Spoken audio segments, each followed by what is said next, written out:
ఏపీలో ప్రభుత్వం మారిపోయింది. వైసీపీ దిగిపోయి కూటమి ప్రభుత్వం ఏర్పాటైంది.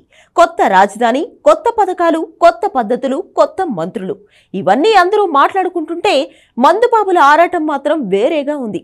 ఇప్పటి నుంచైనా ఏపీలో కింగ్ ఫిషర్, బడ్వైజర్ బీర్లు దొరుకుతాయా అని 2019లో ఏపీలో వైసీపీ అధికారంలోకి వచ్చిన తర్వాత మద్యం విషయంలో చాలా కీలకమైన మార్పులు చేశారు జగన్. మద్యపాన నిషేధం చేస్తామని చెప్పి ఉన్న బ్రాండ్లు తీసేసి కొత్త బ్రాండ్లు తీసుకొచ్చారు.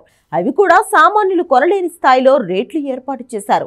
దీంతో మందుబాబుల పరిస్థితి ఎడారిలో పడ్డట్లు అయిపోయింది. మంచి బ్రాండ్లు ఎక్కువ డబ్బులకు కొనలేక కల్తీ మందు తాకి చాలా మంది చనిపోయారు కూడా.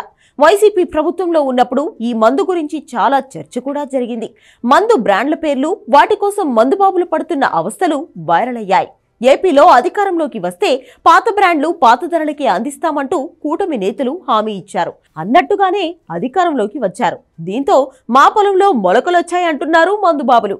ఇప్పుడు ఏపీలో కూడా కింగ్ ఫిషర్, బడ్వైజర్ బీర్లు దొరుకుతాయంటూ 2 బీర్లను వైరల్ చేస్తున్నారు. ఒకప్పుడు హైదరాబాద్ వెళ్తే ఫారిన్ వెళ్లినట్లు అన్ని బ్రాండ్లు దొరికేవని, ఇప్పటి నుంచి మా ఊర్లో మేమే మంచి బ్రాండ్లు తాగుతామంటూ పోస్టులు పెడుతున్నారు. భూమ్ భూమ్ బాధ తప్పింది, కింగుల్లా కింగ్ ఫిషర్ వేస్తామంటూ కొటేషన్లు కూడా చెప్తున్నారు. అభివృద్ధి, ఉద్యోగాల గురించి అంతా బాధపడుతుంటే మందుబాబుల ఆరాటం మాత్రం ఇది. వాళ్ళు ఎంతగానో ఎదురు చూస్తున్న బీర్లు, బ్రాండ్లు పాత రేట్లకే ఏపీలో ఎప్పుడు ఎంట్రీ ఇస్తాయో చూడాలి మరి.